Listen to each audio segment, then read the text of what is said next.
Hello and welcome to another episode of Coffee Fusion. This week we're going to look at 5 more tips for better latte art. So guys, if you haven't seen the first video in this series, 5 tips for better latte art, check it out. I released it a couple of months ago now and it's got quite a lot of views, so I think you guys obviously love the concept and we're going to do another 5 tips right now. So these tips that we're going to cover today are the tips to take your latte art from basic to advanced and the kind of things that you need to be looking at if you want to compete as a competition latte artist. Let's have a look at the 5 tips. Okay, so the first tip for better latte art is contrast. And this is all about the distinction between the milk and the crema.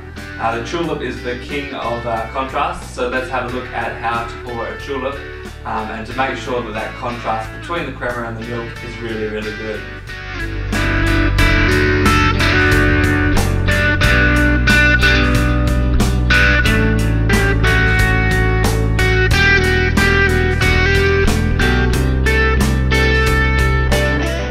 Okay, your next tip is harmony, and harmony is basically how your pattern fits within the cup. So it's not too small, it's not too big, there's equal distance around the edges of the pattern, between the edge of the pattern and the cup. So basically it sits right in the middle of the cup and it's a nice size.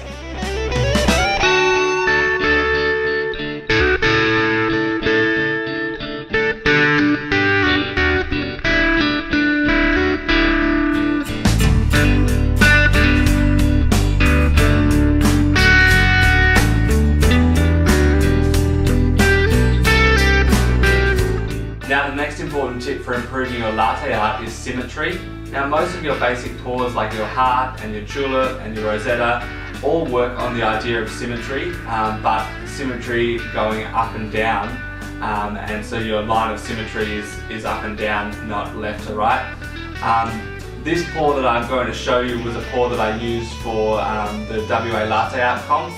And the thing that made this stand out from other symmetrical patterns was actually that the line of symmetry was horizontal. So it's called swan reflection, and the swan reflects like it's on the lake there.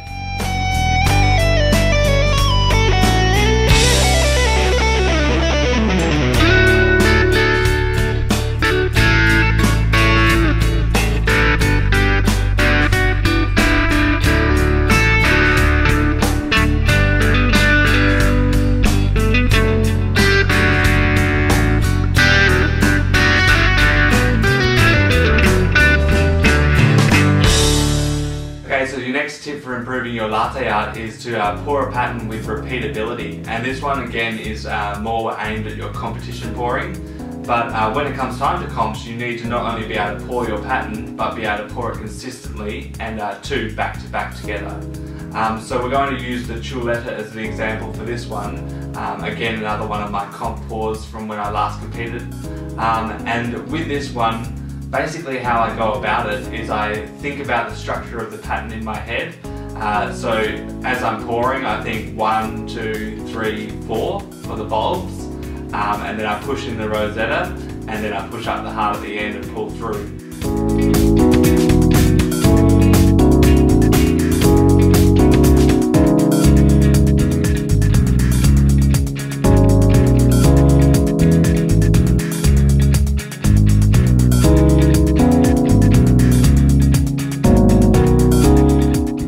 So by having that structure, guys, when you're pouring, you have that repeatability in your pattern, which will help you a lot when it comes time to competitions. The last tip today for better latte art is a degree of difficulty.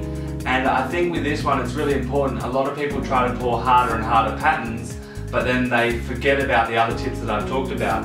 So when you think about contrast and harmony and symmetry and repeatability, make sure that you don't just try and pour more and more difficult patterns, but then you lose all of those other aspects of better latte art. In competitions, especially if you try and pour things that are too difficult, you can lose out on a lot of marks from those other sections. So when you are pouring more and more difficult patterns though, the best way to go about it is to pour the base pattern first and then to increase the difficulty step by step. What I've done here is I've poured a few tulips back to back, so you can see how I go about pouring the extra layers of the tulip.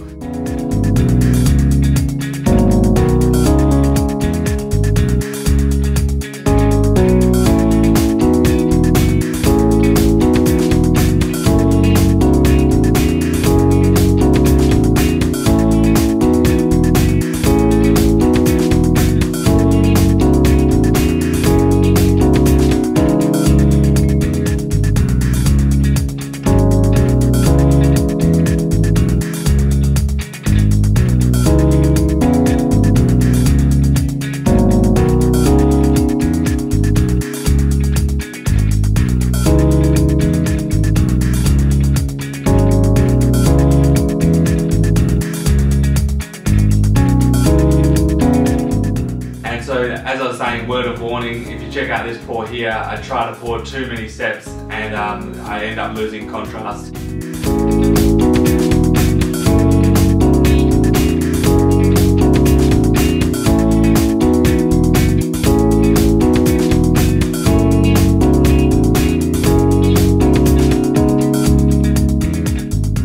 Thanks for watching, guys, and I hope you enjoyed these 5 more tips for better latte art. Okay guys, let's check out Free Pour Friday for this week and see who won. Remember, this week of Free Pour Friday was Swan Week, and there were some really great pours. So thanks for everyone who watched last week's video and then tried to pour a swan for Free Pour Friday. Thanks for watching this week's episode of Coffee Fusion. Remember, if you haven't already, like Coffee Fusion on Facebook, follow the Coffee Fusion on Instagram, and subscribe to the YouTube channel. Remember, Coffee Fusion is bringing coffee lovers together.